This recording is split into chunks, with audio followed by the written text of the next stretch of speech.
ওটা মোর টান দিদি তা কি খালি জানি, হ্যাঁ বড়া তা তুই এলাই খাও মোর বই তারিফের মোরে একদম দিস। তুই হলো রোজা রইছ? হয় এ বড়া তোরটা দিতা একটু একটু খাই লই। আসসালামু আলাইকুম। ওয়ালাইকুম আসসালাম। কি করতেছেন আপনারা? আপনাদের ফজরের নামাজেও পেলাম না।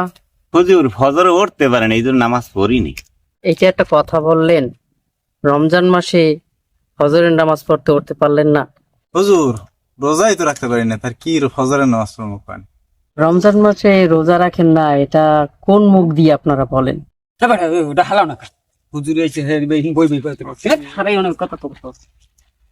হুজুর রোজা রাখতে পারি না, শরীরে নানান রকমের সমস্যা, এই জন্য। হুজুর সারাদিন না খাই থাকলে মোর একটা গ্যাস্ট্রিক সমস্যা দেয়। হুজুর কি কমো খালি মোর একটা সমস্যা, পেটের মধ্যে ব্যথা রে না খাই থাকলে। হুজুর থাকতে পারি, মাঝে মাঝে চেষ্টা করি, এরপরও শয়তানের দাগায় ভুল হইছে। হুজুর মোর মা উড়াই না রোজা রাখতে, মুই ছোট মানুষ মুই কয়বার হ্যাঁ দ্বারা কইছি যে মা মত উড়াইও, হ্যাঁ উড়াই না মোর কাকি বাবা তোর রাখা লাগবে না, তুই পারবি না।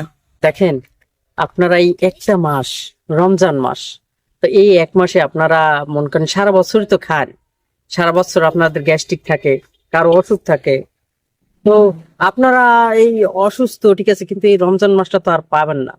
কিন্তু এই রমজান মাসটা সারা বছর পর একটা মাস আসে, ইবাদতের মাস। এই ইবাদতের মাসে আপনারা যে যতটুকু পারেন যে ইবাদত করবেন, তো আপনারা রোজা রাখেন না, তাই আপনাদের এই মাঝখান থেকে রহমতের 10 দিন চলে যায়, আবার আপনাদের মাগফিরাতের 10 দিন চলে যায়, নাজাতের 10 দিন চলে যায়, কিন্তু আপনারা রোজা রাখেন না।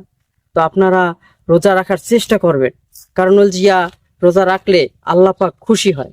হ্যাঁ হুজুর, আমরা রোজা রাখার জন্য নামাজ পড়ার জন্য চেষ্টা করবো। ভাই চেষ্টা না আপনারা, আমরা বলছি রোজা রাখবো, নামাজ পড়বো, ঠিক আছে, এটা আমরা বলছি মানে এটাই আমাদের কাজ হওয়া দরকার। না হুজুর, ইনশাল্লাহ আমরা 5 ওয়াক্ত নামাজ পড়বো, রোজা রাখবো, আপনার কাছে ওয়াদা করলাম।